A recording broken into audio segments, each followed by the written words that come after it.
होता है ना हम्म। मैम, वो आपने कराया था पर मैं दोबारा उसे कर रही थी ना जब कल, तो मैम मुझसे वो हो नहीं रहा था, पता नहीं क्या हो। तो आप वो क्वेश्चन मुझे भेजो ना, तब मैं बताऊंगी आपको। स्क्रीनशॉट भेजो मेरे को, तो मैं आंसर कर ओके। दूंगी। चलो अभी मैं क्लास शुरू कर दूं। यस। Yes ma'am. मतलब आज ना मेरे पैर में काफी दिक्कत है ना, तो कभी मुझे पैर मोड़ना पड़ रहा है, कभी प्लो लगानी पड़ रही है, कभी कुछ करना पड़ रहा है। आज मुझे दिक्कत हो रही है काफी, इसलिए आज फिर क्लास ऐसे ही लेते हैं, है ना। रिकॉर्डिंग नहीं ऑन कर रही मैं आज। चलो आज मैं आपका ना चैप्टर शुरू करा रही हूँ, हाइड्रोकार्बन।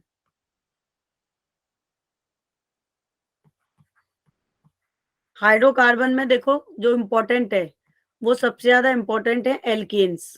ठीक है, एल्केन को अच्छे से पढ़ लेना। अगर आपने एल्केन की केमिकल प्रॉपर्टीज। मैम, हाँ बोलो बेटा। टाइप ऑफ रिएक्शन मैकेनिज्म हो गया। क्या होगा टाइप ऑफ रिएक्शन मैकेनिज्म? करवा दिया वो सिलेबस में नहीं है बेटा आपके। मैम, टाइप ऑफ सिलेबस में रिएक्शन, तो लिखा हुआ है टाइप ऑफ रिएक्शन लिखा हुआ सिर्फ। मैम है मैम सिलेबस में types of reaction. Types of reaction, substitution reaction, elimination, ये सब कहाँ है? काट रखा है गवर्नमेंट ने। मैम सबसे लास्ट में लिखा हुआ है दिस टाइप ऑफ रिएक्शन लिखा हुआ है। मैम जो नया सिलेबस हुआ है ना मैम, उसमें है जो मैम नाइट्रोजन का 2 मास यस मैम, मेथड, ये सब मैम है सिलेबस में। प्यूरिफिकेशन वाला भी है। नहीं बेटा नहीं है, आप लोगों को मैम शायद है मैम मैम, है दोबारा मैंने जो सिलेबस मिला ऐड उसमें हुआ है। है। प्यूरिफिकेशन और ये सब तो है ही नहीं। लास्ट 2 ईयर के 10 ईयर के मैम क्वेश्चन। प्यूरिफिकेशन वगैरह नहीं मैम, जो मैम न्यू नाइट्रोजन का सिलेबस टू में मास है ये। मेथड वगैरह है ना मैम, इनकी हाँ, कैलकुलेशन है। ह्यूमा मेथड है, केल्डाल मेथड है, मैं उसी की बात कर रही हूँ। वो आपके सिलेबस में नहीं है। न्यू पीडीएफ के अकॉर्डिंग ही बात कर रही हूँ मैं आपकी, वो हटा रखा है गवर्नमेंट ने। मैम है, मैम ने करवाया भी था स्कूल में पर समझ नहीं आया था मैम, सिलेबस में तो है वो। सिलेबस में है मेरे मैम पास। मैं मैम चेक कर रही हूँ। सिलेबस में तो नहीं टाइप्स ऑफ है ऑर्गेनिक मैंने आपको भेजी। रिएक्शंस लिखे हैं सिर्फ। मैम कौन सा सिलेबस में नहीं है, हमारी मैम ने हमें नहीं कराया, उन्होंने कहा कि यहाँ से कट है, यहाँ से कुछ भी नहीं आ रहा है। वो मैं वही तो बोल रही हूँ इन बच्चों को, मेरे पास भी पीडीएफ है लेटेस्ट गवर्नमेंट की, वो सिलेबस में नहीं है। आपको कोई मैम गलत फहमी है, या तो मैम ने करा दिया होगा ऐसे ही, लेकिन वो पेपर का पार्ट नहीं है आपका। Purification of organic compound, chromatography, और क्या कहते हैं क्वालिटेटिव और क्वांटिटेटिव एनालिसिस, ये सिलेबस में नहीं है, लेकिन जेई मेंस और नीट में आता है, तो उसको हम बाद में पढ़ाएंगे। मैम मैंने भी सिलेबस में दिखाया तो उसमें लास्ट में सिर्फ ये लिखा है टाइप ऑफ रिएक्शंस, वो प्यूरिफिकेशन वो मेथड्स नहीं है। मेरे पास जो पीडीएफ है, मैं आप लोगों को शेयर भी की थी किसी बच्चे को, एक बार दोबारा से देखना। वो सिलेबस में नहीं है, मुझे किसी बैच के बच्चों ने नहीं बोला है, किसी के स्कूल में आ ही नहीं रहा है, क्योंकि वो है ही नहीं सिलेबस में। ओके। ठीक है, एक बार दोबारा पूछना अपनी मैम से। ठीक है, और बाकी मेरे पास भी पीडीएफ है, हम लोग भी पीडीएफ के हिसाब से सिलेबस कराते हैं आपको। ठीक है ना, अगर वो आता तो हम उसे कराते डेफिनेटली। हाँ, लेकिन वो नीट में और जेई मेंस में आता है, तो उसको कराएंगे हम आपको अभी 12th में, या फिर मान लो ये जो 10 दिन हम क्लास लगाएंगे 11th का जो सिलेबस है उसमें। चलो अभी ये पढ़ लो, मैं देखती हूँ, फिर बात करूंगी इस टॉपिक पे मैम आपसे। आपने स्क्रीन शेयर नहीं करी क्या? स्क्रीन शेयर है? अच्छा, स्क्रीन नहीं शेयर मैम। नहीं। No ma'am. अरे आज ना मेरा चोट की वजह से ना मेरा दिमाग ही खराब हो गया है। मैं लिख रही हूँ और आपको स्क्रीन नहीं शेयर करी मैंने। देखो अभी दिख रहा है। देखो यस मैम। हाइड्रोकार्बन आज हम यस मैम। स्टार्ट कर रहे हैं, ठीक है ना। और इसमें मैं बता रही थी आपको, सबसे ज्यादा जो इम्पोर्टेंट पार्ट है वो एल्केन का है। एल्केन की केमिकल प्रॉपर्टीज और इसकी फिजिकल प्रॉपर्टीज, ठीक है, कर लेना। इनसे काफी क्वेश्चंस आते हैं आपके। और जो भी आप एल्केन की प्रॉपर्टीज करोगे, वही सिमिलर प्रॉपर्टी आपकी एल्कीन के लिए है, ठीक है, और वही सिमिलर आपकी एल्काइन के लिए है, ठीक है ना। और फिर उसके बाद इसमें एक टॉपिक है एरोमेटिक, ठीक है ना। लास्ट में आपने जिन बच्चों ने चैप्टर पढ़ा होगा उनको पता होगा, एरोमेटिक है। फिर इसमें एरोमेटिक सिटी है। एरोमेटिक सिटी को हकल्स रूल ही बोलते हैं, जो कि मैं आपको ऑलरेडी करा चुकी हूँ। एरोमेटिक कंपाउंड की नेमिंग कैसे करते हैं, फिर ये वाला पार्ट है आपका नेमिंग ऑफ एरोमेटिक कंपाउंड, और ये हमने कहाँ पढ़ लिया था, जीओसी में पढ़ चुके हैं हम, ठीक है ना। तो पूरा जो एरोमेटिक है वो हम जीओसी में कर चुके हैं, बस इसकी कुछ केमिकल प्रॉपर्टीज हैं वो हम करेंगे अभी के लेक्चर में, ठीक है ना। तो मतलब और आपका जैसे ओजोनोलिसिस है, इसके ऊपर क्वेश्चन आता है आपके एग्जाम में, ठीक है। एंटी मार्कोनिकॉफ के ऊपर और मार्कोनिकॉफ के ऊपर क्वेश्चन आता है, ये हम पढ़ेंगे, इसकी रिएक्शंस आती हैं। पेरोक्साइड इफेक्ट के ऊपर क्वेश्चन आता है। तो ये कुछ इंपॉर्टेंट टॉपिक हैं इस चैप्टर्स के जिनको आपको करना है, ठीक है ना। तो चलो ये तो था इनकी इसकी बेसिक समरी की चैप्टर में क्या क्या पढ़ेंगे और क्या क्या करने वाले हैं और कौन सा पार्ट आपके लिए सबसे ज्यादा इम्पोर्टेंट है, ठीक है क्या, यस मैम। है ना। Yes ma'am. तो ये है हमारा हाइड्रोकार्बन का लेक्चर नंबर 1, यहाँ लिख देते हैं हाइड्रोकार्बन लेक्चर नंबर 1। एक बार अपने स्कूल में दोबारा पूछ के आना, और वैसे पूछने की जरूरत नहीं है स्कूल में, क्योंकि हम अगर गवर्नमेंट के बच्चों को पढ़ाते हैं तो गवर्नमेंट से मीटिंग होती है हमारी, और हम लोगों के पास सिलेबस वगैरह सबसे पहले आता है, तो वो सिलेबस स्किप है आपका, काट दिया है। टाइप ऑफ रिएक्शंस, नहीं मैम, नहीं आ रहा, मैंने भी सिलेबस देखा था अभी। टाइप ऑफ रिएक्शंस नहीं आ रहा है, उसके बाद आपका ड्यूमा और कैल्डाल मेथड नहीं आता है आपका, और उसके बाद प्यूरिफिकेशन ऑर्गेनिक कंपाउंड, और ये 3-4 साल से नहीं आ रहा है, ठीक है। अभी से नहीं, पहले से ही नहीं आ रहा है, लेकिन जेई मेंस के पॉइंट ऑफ व्यू से ये आएगा। तो जितना हमने जीओसी पढ़ाया उतना ही आएगा, आप प्रीवियस ईयर के क्वेश्चन उठा के भी देखोगे ना, वहां पे भी नहीं मिलेगा। तो इसलिए बेवजह में परेशान होने की जरूरत नहीं है।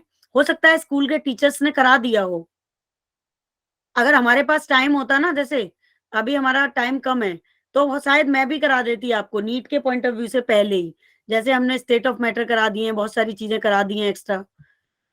तो वो मैम कभी कभी टीचर्स को मिसअंडरस्टैंडिंग होती है। चैप्टर 1 में मैम बोल रही थी कि ना जो मोलरिटी नहीं आएगा, बट सब वो आ रहा था, लेकिन मैम ने कहा कि वो डिलीट है, बट वो आ रहा था चैप्टर 1 में। तो कभी नहीं, कभी टीचर को मिस्टेक हो जाता है। लेकिन वो स्कूल के टीचर कर देते हैं मिस्टेक, हम लोग नहीं कर सकते। तो वही हम तो मेरी बहुत ध्यान मैम से जो है पढ़ाते हैं आपको।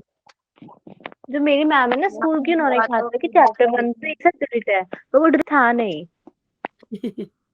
अरे इसलिए स्कूल उन्होंने के टीचर ऐसे ही करते हैं, वो ढंग से पढ़ते नहीं है, पीडीएफ वीडीएफ देखते नहीं है, लेकिन हम लोग बहुत केयरफुली पढ़ते हैं चीजों को, क्योंकि बच्चों के लिए एक एक चीज इंपॉर्टेंट है, ठीक है। अभी देखो, हाइड्रोकार्बन का मतलब होता है हाइड्रोजन प्लस कार्बन, या फिर आप ये कह सकते हैं कार्बन प्लस हाइड्रोजन का मिक्सचर, ठीक है। इन दोनों चीजों से मिलके क्या बनता है हमारा, हाइड्रोकार्बन बनता है, ठीक है ना। अब अगर बेसिकली हम बात करें तो हाइड्रोकार्बन, ठीक है ना, क्लासिफिकेशन अगर करें, क्लासिफिकेशन नेमिंग नहीं बताऊंगी मैं, क्योंकि करा चुकी हूं आपको एल्केन एल्काइन की नेमिंग, ठीक है ना। Classification of organic compound according to hydrocarbon chapter, क्या कह रहे हो आप सबा। मैम आपने जो कहा था इम्पोर्टेंट पीडीएफ मिलेगी पेपर से पहले, उसमें क्या मतलब, क्वेश्चन होंगे ना उसमें। हाँ हाँ उसमें क्वेश्चन होंगे, बल्कि तो जो जो क्रैश कोर्स की क्लासेस होंगी ना, वो तो आप लोग जरूर ज्वाइन करना, क्योंकि जो बच्चे पास नहीं हो रहे हैं वो पास हो जाएंगे, और जो बच्चे टॉप, जिनकी तैयारी अच्छी है वो टॉप कर लेंगे, और जो बीच में चल रहे हैं वो और अच्छे नंबर ले आएंगे। तो वो तो सब मिलेगा आपको क्रैश कोर्स में, डोंट वरी। मैम मैंने ना आपको अभी स्क्रीनशॉट भेजा है मैम, अभी पीडीएफ डाउनलोड करके मैम, उसमें टाइप्स ऑफ ऑर्गेनिक रिएक्शंस आ रहा है। अगर आ रहा है तो मैं एक बार दोबारा चेक करूंगी, ठीक है, और अपने फिर मैं आपको बताऊंगी टाइप ऑफ, और ये टाइप ऑफ रिएक्शंस। जैसे मैम वो कटी है, वो काफी टाइम से नहीं आ रहा, मैम ने भी हमारी बोला कि उसमें से नहीं आएगा पेपर। वही मैम तो मैं मैंने कह अभी रही हूँ, पीडीएफ डाउनलोड किया है, पर उसमें लिखा है मैम, पहले वो तो नहीं लिखा था पर वो अब। लिखा होगा, लेकिन वो आता नहीं है बच्चा। अगर आएगा तो मैं डेफिनेटली करा दूंगी, चिंता मत करो आप। लेकिन ओके। फिलहाल अभी कंफ्यूज मत हो प्लीज, हाइड्रोकार्बन पे ध्यान दे लो भाई। उसी चीज पे अगर हम अभी अटके रहेंगे तो सारा टाइम निकल जाएगा, ठीक है। और कल मैं आपका हाइड्रोकार्बन, निकल चुका है ऑलरेडी। हाँ वही तो मैं बोल रही हूँ बच्चों को, बच्चे भी उसी चीज पे अटके हुए हैं। तो देखो, अगर क्लासिफिकेशन ऑफ ऑर्गेनिक कंपाउंड हम करें based on structure and based of linkage. तो बेस्ड ऑफ लिंकेज का मतलब है कार्बन कार्बन बॉन्ड के फॉर्मेशंस के अकॉर्डिंग। तो देखो ये कितने टाइप के होते हैं और क्या क्या इनके पार्ट होते हैं। तो देखो बेसिकली जो हाइड्रोकार्बन है, ठीक है, वो 2 टाइप का है। एक आपका, आपको मैंने पढ़ाया था, ओपन चेन कंपाउंड में भी हाइड्रोकार्बन हो सकते हैं, ठीक है, जिनको आप क्या बोलते हो, एलिफेटिक बोलते हो। याद आ रहा है कुछ आपको? Yes ma'am. दूसरा क्लोज चेन भी क्या एलिसाइक्लिक। हाइड्रोकार्बन का पार्ट है, जिसको आप 2 पार्ट में डिवाइड कर दिया था आपने, किसमें, एलिसाइक्लिक, साइक्लिक। ठीक है। और दूसरा आपका एरोमेटिक।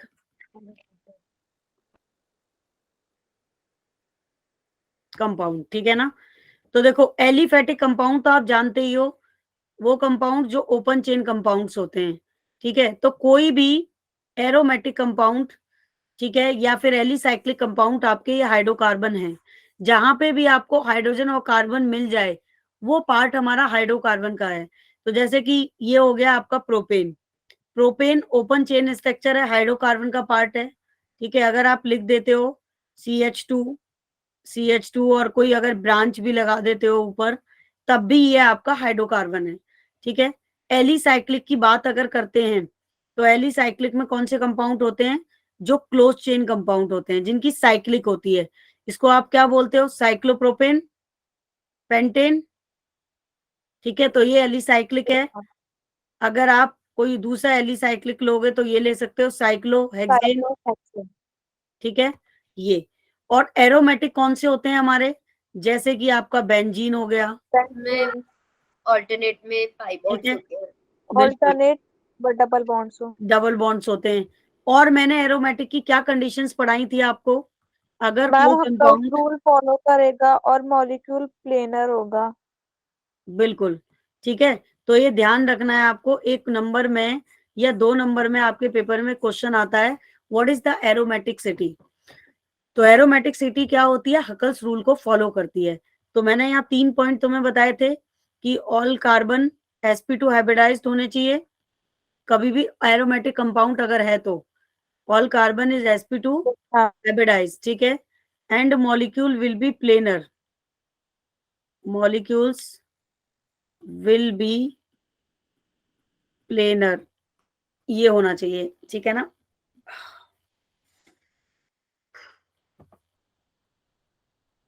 उसके बाद फॉलो इज हकल्स रूल। आज तुम लोगों को थोड़ा अजीब लग रहा होगा ना, वीडियो बंद करके पढ़ने में लग रहा है अजीब? Yes ma'am. No ma'am. No ma'am, पता नहीं चल रहा। चलो अच्छी बात है, नहीं पता चल रहा तो, लेकिन मुझे लग रहा है, मैं हमेशा वीडियो ऑन करके ही पढ़ाती हूँ ना। अब देखो मुझे चलो, भी लग रहा है। तो देखो ये तो था बेसिक्स, है ना। अब और बेसिक देखते हैं। अभी मैंने क्लासिफिकेशन 2 टाइप का लिखा था हाइड्रोकार्बन का। एक तो मैंने लिखा था बेस्ड ऑन लिंकेज, लिखा था ना। तो Yes, एक टाइप मैंने आपको पढ़ा दिया कि अगर हम बेस्ड ऑन स्ट्रक्चर पढ़ें, तो बेस्ड ऑन स्ट्रक्चर आपका कौन कौन सा होता है, आपका बेस्ड ऑन स्ट्रक्चर ये होगा आपका, जो मैंने अभी पढ़ाया था, ठीक है। लेकिन अगर हम बेस्ड ऑन लिंकेज पढ़े, यानी कि carbon carbon two bond only, तो कार्बन कार्बन टू बॉन्ड के हिसाब से आपका ये 2 टाइप्स का होगा, ठीक है ना। पहला होता है सैचुरेटेड, जिसको आप क्या बोलते हो, सिंगल बॉन्ड, सिंगल बॉन्ड बनता है ना सैचुरेटेड में। और दूसरा है अनसैचुरेटेड, ठीक है। इसको हम क्या बोलेंगे, अनसैचुरेटेड को double bond, double and triple bond. Double bond and then आपका ट्रिपल बॉन्ड, ठीक है। तो देखो इसमें जो हाइब्रिडाइजेशन होता है वो क्या होता है, sp3, इसका हाइब्रिडाइजेशन sp2 होता है, और इसका हाइब्रिडाइजेशन क्या होता है, sp होता है, ठीक है ना। Yes okay, ma'am. तो ये है आपका बेस्ड ऑन लिंकेज। जब बेस्ड ऑन लिंकेज अगर आप डिवाइड करते हो तो तीनों चीजों में ही डिवाइड हो जाता है, ठीक है ना। और आपको वैसे पता ही है ये पार्ट है आपका एल्केन का। जनरल फॉर्मूला CnH2n+2 होता है आपका। और एल्केन कौन सी रिएक्शंस देते हैं आपकी, मैंने ये बताया था स्टार्टिंग में, सब्स्टिट्यूशन रिएक्शन, सब्स्टिट्यूशन रिएक्शन देते हैं आपकी ये, ठीक है ना? ठीक है बच्चा पार्टी? Yes yes ma'am. तो अब हम, और ये वाले कौन सी रिएक्शंस देते हैं तुम्हारी, एडिशन रिएक्शन देते हैं, एडिशन रिएक्शंस। एडिशन रिएक्शंस क्या होते हैं, डबल बॉन्ड, सैचुरेटेड, ये सब आप पढ़ोगे, ठीक है? अब अगर हम नेक्स्ट बात करें इनकी नेमिंग की, तो एक बार मैं नेमिंग बता देती हूँ, दोबारा से रिवाइज करा देती हूँ, हल्का सा टच। एल्केन की नेमिंग आप कैसे करते हो आपको पता ही है, ठीक है? सबसे पहले लॉन्गेस्ट चेन सेलेक्ट करते हो, जैसे इसका नाम हो गया ब्यूटेन, है ना? और अगर कोई ब्रांच है तो आप काउंटिंग के लिए प्रेफरेंस कहाँ से दोगे, ब्रांच से दोगे, ठीक है? 1 2 3 4 एंड 5, तो आप इसका नाम लिख देते हो 2 मिथाइल पेंटेन, पेंटेन। ठीक है?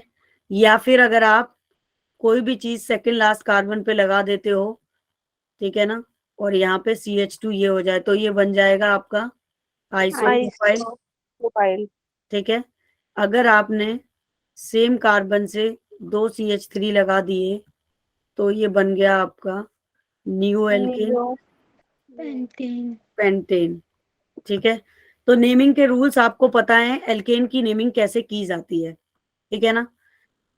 फिर एल्कीन की नेमिंग आपको पता ही है, इसी में पढ़ोगे आप ज्योमेट्रिकल आइसोमर्स भी, ठीक है? और आपके पेपर में, अच्छा ये तो आ ही नहीं रहा है ना हाइड्रोकार्बन कमिंग टेस्ट में, एल्कीन, एल्कीन का डबल बॉन्ड होता है, आपको पता ही है। जनरल फॉर्मूला क्या होता है, CnH2n, ठीक है? यही होता है, -2 एल्काइन का होता है। अगर एल्काइन की बात करो, ठीक है, तो इसका फॉर्मूला होगा CnH2n-2। CnH2n-2। अगर हम साइक्लोएल्केन की बात करें, साइक्लोएल्केन, ठीक है, हैव जनरल फॉर्मूला, आज तो थोड़ा बेसिक ही चलेगा इसका, कल से मेन टॉपिक स्टार्ट होंगे, तो कल वाली क्लास बहुत इंपॉर्टेंट है, कल मैं काफी सिलेबस कवर भी करूंगी इसका, ठीक है ना? तो इसका भी फॉर्मूला CnH2n ही होता है, ध्यान रखना, कभी कभी आ जाता है, पूछ लिया जाता है। मैम जो आपने पीछे वाली स्लाइड पे वो आइसो करके बनाया था वो आइसो ब्यूटाइल नहीं होगा, आपने प्रोपाइल लिखा है। हाँ आइसोब्यूटाइल होगा, 4 कार्बन है ना टोटल।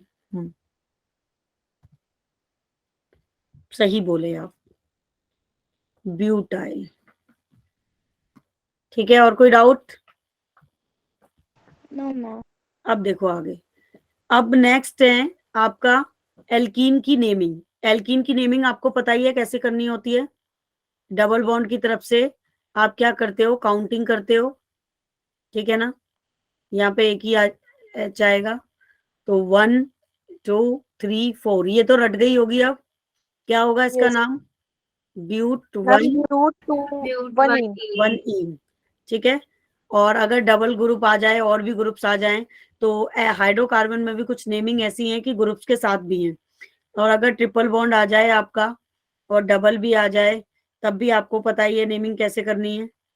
मैम हाइड्रोकार्बन और जीओसी की नेमिंग तो सेम होगी ना? बिल्कुल सेम है, बिल्कुल सेम है, इसीलिए तो ज्यादा डिटेल में कुछ बता नहीं रही मैं पूरा सब कुछ जीओसी में ही करा देती हूँ बच्चों को, तो हाइड्रोकार्बन में ज्यादा टाइम लगता नहीं है फिर फालतू की चीजों को डिस्कस करने में, ठीक है ना? तो अभी इसका नेमिंग क्या होगा, हेक्स हेक्स 3 हेक्स 1 इन, 1 3 मैम उसके 1 बाद पे इन कहाँ है?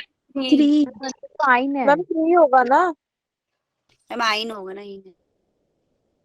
मैम हेक्स 3 इन 1 आइन होगा ना? हाँ हाँ हाँ, आज ना मेरा कॉन्सेंट्रेट बन नहीं रहा है पढ़ाने में, पता है आपको, ना तो आपको मैं उतनी एनर्जेटिक लग रही होंगी, यस मैम। क्योंकि मेरे पैर में ना बहुत तेज दर्द हो रहा है, बस जबरदस्ती ले रही हूँ क्लास, मन नहीं है मेरा।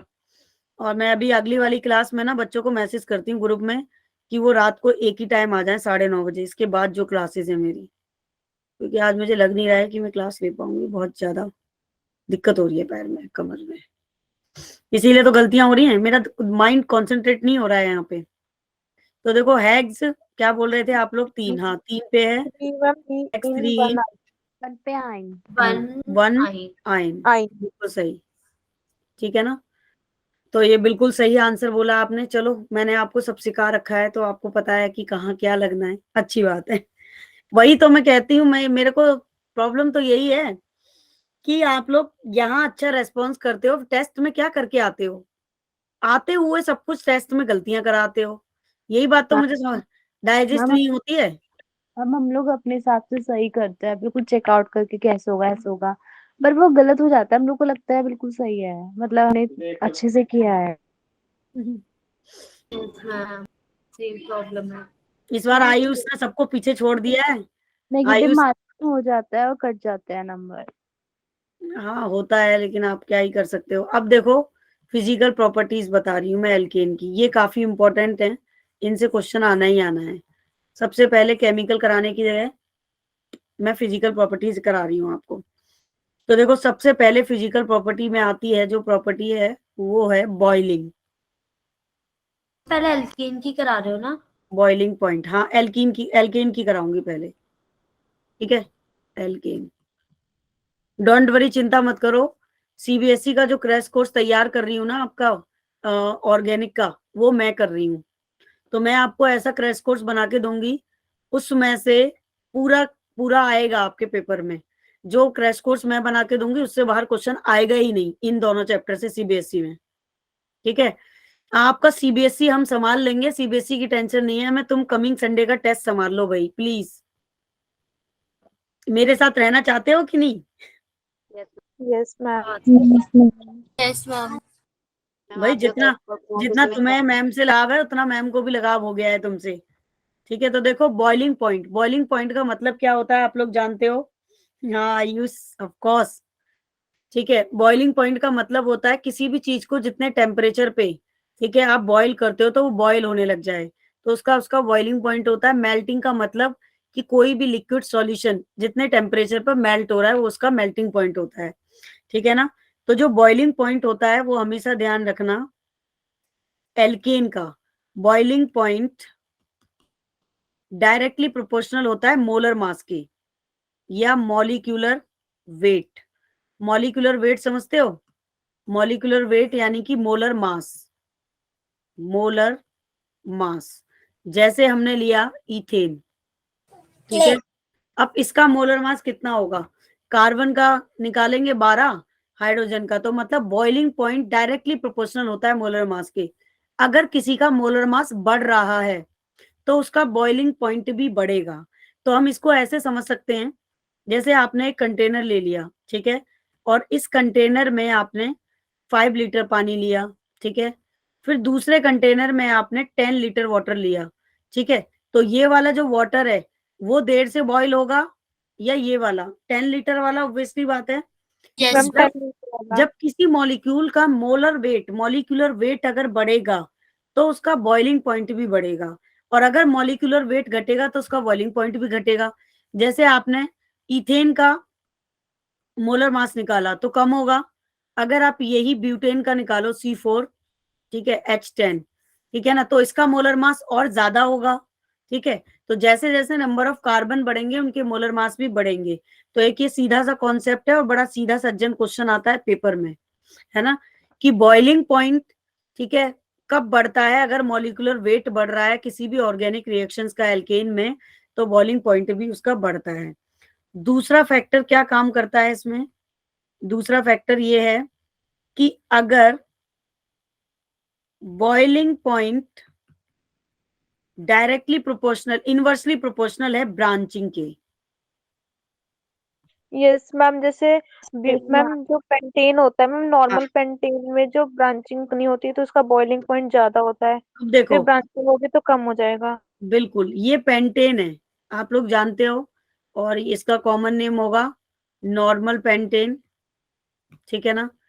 अगर आप इसमें ब्रांच लगा दो, ठीक है, पेंटेन में ही से मैंने हेक्सेन का बना दिया, 1 मिनट को, 1 2 3 4 5।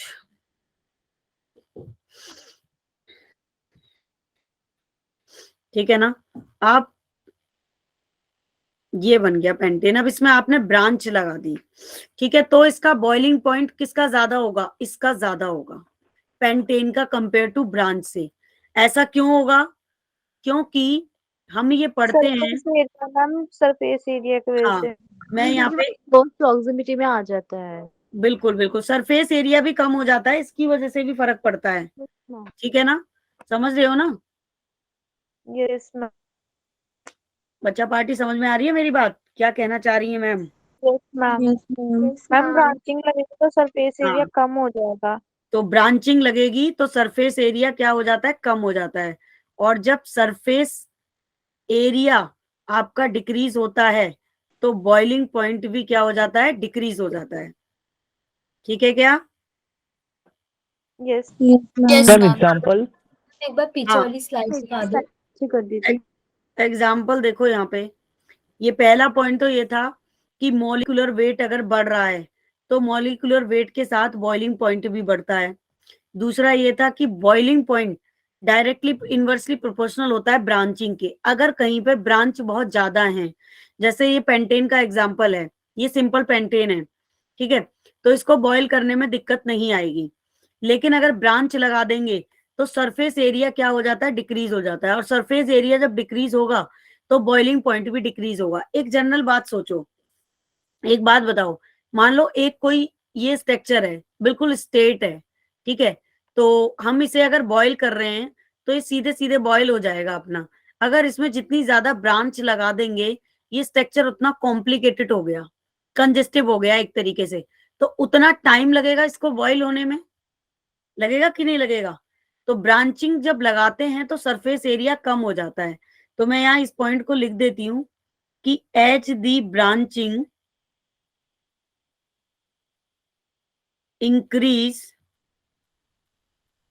increases the surface area decrease। Ma'am पहले वाली स्लाइड दिखा दो, 1 मिनट बेटा सान्या।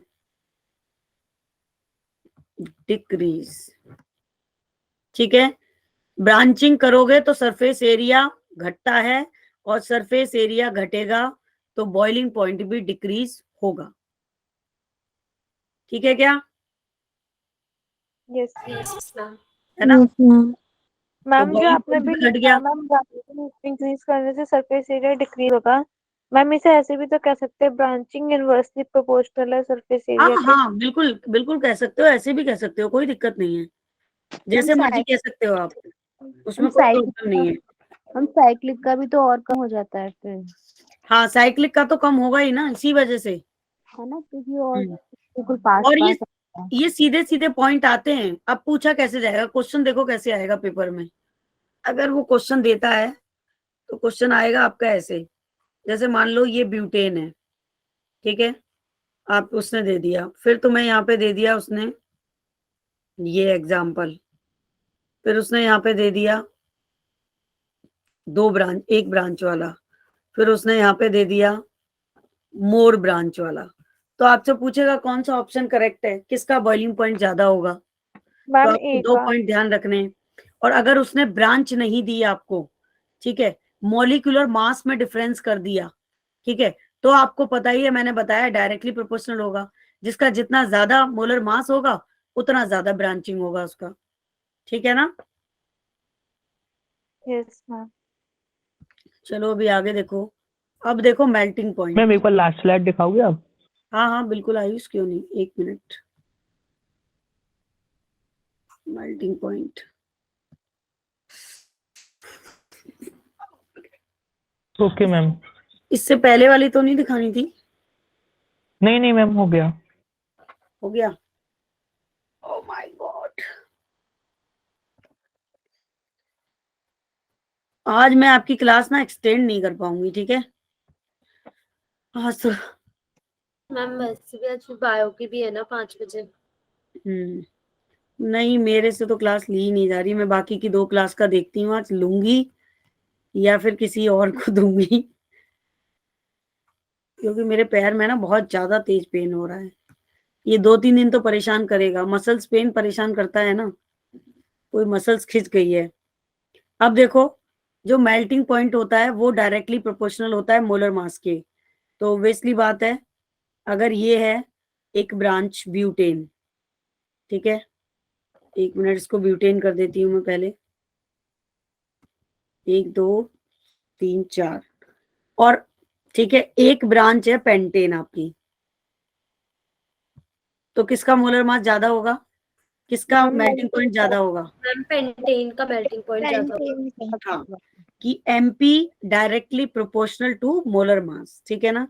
अब यहाँ पे एक और इम्पोर्टेंट पॉइंट मैं लिख देती हूँ कि एल्केन विद, एक और इम्पोर्टेंट पॉइंट है, एक तो मोलर मास का पॉइंट हो गया तुम्हारा, और एक होता है इवन नंबर का।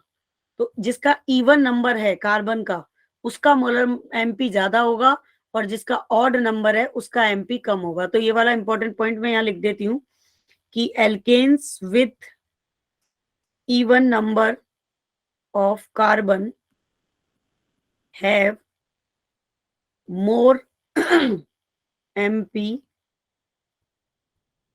than their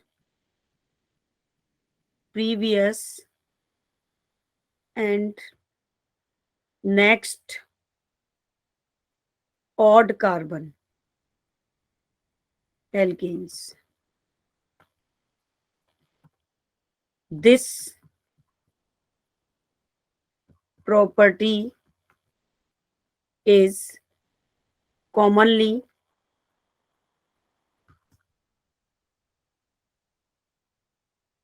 known as alternation effect. ठीक है, ये बहुत इंपॉर्टेंट पॉइंट है, ध्यान रखना। ये तो नीट में भी आता है कि इवन नंबर का ज्यादा होता है कि ऑड का ज्यादा होता है। एमपी हमेशा इवन नंबर का ज्यादा होगा कंपेयर टू ऑड नंबर, ठीक है। ठीक है बच्चा पार्टी।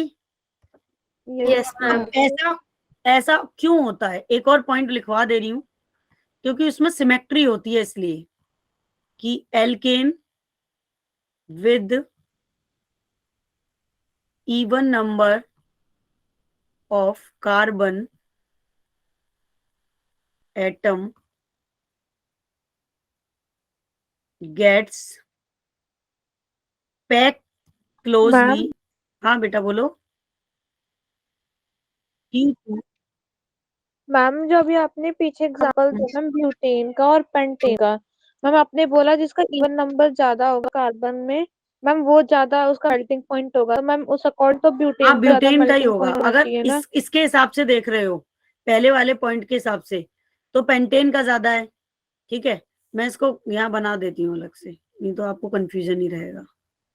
फिर दोनों के हिसाब से अलग अलग आ रहा है, किसके हिसाब से देखेंगे? तो मैम मैम फिर हम दोनों के साथ देखे तो अलग अलग आ रहा है, तो मैम फिर सही दोनों कौन सा सही है? हैं, लेकिन डिपेंड करता है क्वेश्चन में क्या पूछता है। क्वेश्चन में वो कभी पूछता है एमपी मोलर मास के हिसाब से, वो क्वेश्चन अलग अलग आता है। डोंट वरी, आपको कंफ्यूज होने की जरूरत नहीं है, क्योंकि बहुत सारे स्टेप फॉलो करते हैं एक चीज को। जब हम मेल्टिंग और मोलर देखते हैं ना, पोलरिटी भी देखते हैं, ठीक है। तो पोलरिटी के बेसिस पे अलग कॉन्सेप्ट होता है, अगर डायपोल मोमेंट देखोगे उसके कॉन्सेप्ट पे अलग कॉन्सेप्ट होगा। तो हमें सारे कॉन्सेप्ट याद और पता होने चाहिए। जब वो क्वेश्चन पूछेगा तो वहां लिखा हुआ होगा कि वो मोलर मास के रेस्पेक्ट में पूछ रहा है आपसे, या फिर इवन या ऑड नंबर के रेस्पेक्ट में पूछ रहा है, ठीक है। Okay ma'am. मैं कराऊंगी ना क्वेश्चन, हाइड्रोकार्बन के भी क्वेश्चन प्रैक्टिस कराऊंगी आपको प्रीवियस ईयर के। तो अगर एमपी के हिसाब से पूछेगा तो मोलर मास जिसका ज्यादा होगा उसका होगा, और अगर सिमेट्री के हिसाब से पूछेगा तो इवन नंबर का ज्यादा होगा, तो हमारा ब्यूटेन का ज्यादा होगा, ठीक है। क्योंकि यहाँ पे इसलिए मैं यही पॉइंट लिख रही हूँ यहाँ पे, ताकि आप भूल ना जाएं कि alkane with even number of carbon atom gets packed closely due to the its symmetry structure. एक बात बताओ, अगर किसी में सिमेट्री है, ठीक है, अच्छा आज तो वीडियो ही ऑन नहीं है, चलो 2 सेकंड के लिए वीडियो ऑन करती हूँ, तो मैं कैसे समझाऊंगी आपको, कुछ चीजें बिना वीडियो के समझ नहीं आती ना।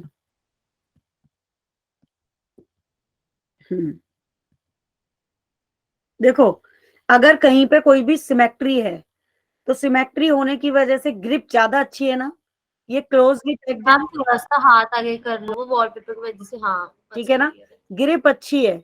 लेकिन अगर हम यहाँ पे ब्रांच लगा देंगे तो उसकी ग्रिप उतनी अच्छी नहीं होगी। तो जब स्ट्रक्चर सिमेट्री रखता है ना, तो सिमेट्री की वजह से उसकी स्टेबिलिटी बढ़ जाती है। अभी तुमने एक चीज और भी नहीं पढ़ी है ना, स्टीरियो केमिस्ट्री नहीं पढ़ी। हम स्टीरियो हाइड्रोकार्बन में ही हैं, जैसे कि न्यूमान स्ट्रक्चर हो गया, फिशर प्रोजेक्शन हो गया। तो मैं थोड़ा बहुत तुम्हें बताऊंगी, बहुत ज्यादा नहीं बताऊंगी, क्योंकि सीबीएसई में जो क्वेश्चन आता है ना, न्यूमान प्रोजेक्शन का स्ट्रक्चर बनाने के लिए आता है, एक्लिप्स का आता है, स्टेगर्ड फॉर्म का आता है, उससे क्वेश्चन आता है। तो जब तुम पढ़ोगे ना कि सिमेट्री सेम होती है तो एंगल का फर्क पड़ता है। तो इसकी वजह से जब हम एल्केन का ये पढ़ते हैं, ठीक है ना, तो आपका सिमेट्री सेम होने की वजह से जो मॉलिक्यूल्स हैं, जो एटम है, वो क्लोजली पैक्ड होते हैं। और किसकी वजह से? Due to the symmetry of structure. इसलिए इवन नंबर में ज्यादा होता है, ऑड नंबर में कम होता है। ठीक है, यस मैम। ये नोट कर लेना। मैंने बोला ना तुम्हें, जीओसी में बहुत कुछ ऐसा है जो भी आपको पढ़ना बाकी है, जो हमने नहीं पढ़ा है टाइमिंग की वजह से, लेकिन पढ़ाएंगे आगे। उसके बाद नेक्स्ट पॉइंट है आपका डेंसिटी। ठीक है, अब डेंसिटी में एक चीज ध्यान रखना, ऑयल होता है, जितने भी एल्केन्स होते हैं वो ऑयल जैसे होते हैं। तो जब पानी में आप क्या करते हो, ऑयल को पानी के अंदर डालते हो तो ऑयल क्या करता है? क्या पानी में डिजोल्व हो जाता है? नहीं, वो ही बना लेता है पानी के ऊपर। स्फीयर शेप में फिर गिर जाता है। बिल्कुल, क्यों? स्फेरिकल हो जाता और ऐसा होता क्यों है? ऐसा इसलिए होता है क्योंकि ऑयल की डेंसिटी पानी से भी बहुत कम होती है ना।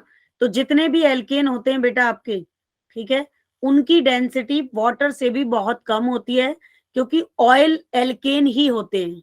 ये जो ऑयल्स होते हैं ना, वो सारे एल्केन हैं आपके, ध्यान रखना ये बात।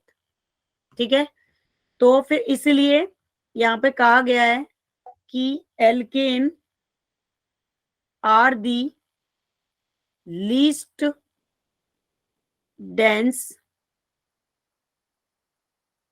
among guessed organic compound। ठीक है क्या? है। Yes yes ma'am. है ना। Yes ma'am. Yes ma'am. तो ये हो गया तुम्हारा काफी इंपॉर्टेंट पॉइंट। तो ये थी इनकी डेंसिटी। 3 ही पॉइंट पूछे जाते हैं एंट्रेंस में भी, एक तो MP is most important, BP is most important, and उसके बाद उसकी डेंसिटी। और ये सीबीएसई में भी आएंगे आपके पॉइंट तो इनको ध्यान रखना। ठीक है, अब हम नेक्स्ट टॉपिक है हमारा केमिकल प्रॉपर्टीज। केमिकल प्रॉपर्टीज, मैं आज आपकी भी क्लास लेने वाली नहीं थी पता है, लेकिन मेरे मीटिंग की वजह से डिस्कशन नहीं हो पाया किसी से। हैं, बोलो बेटा। हम एल्केन्स में प्रिपरेशन नहीं पढ़ाओगे पहले? Preparation, yes ma'am. चलो प्रिपरेशन पढ़ा देंगे, पहले ऐसा कर लेंगे, कोई दिक्कत नहीं है। हाँ, मैम क्योंकि एनसीईआरटी में पहले प्रिपरेशन दी हुई है ना मैम के। नहीं नहीं नहीं, वो तो उससे कोई मतलब नहीं है, कुछ भी पहले पढ़ लो। चाहे देखो एनसीईआरटी हम फॉलो नहीं कर रहे हैं, ये सबसे पहले तो एक चीज एलिशा ये ध्यान रखो कि हम यहाँ एनसीईआरटी फॉलो नहीं कर रहे हैं। I am not consider to NCERT, ठीक है, क्योंकि हम पढ़ रहे हैं एंट्रेंस का। और अगर, लेकिन वो कोई दिक्कत नहीं है, मुझे property, chemical property, physical property करानी तो है ही है आपकी।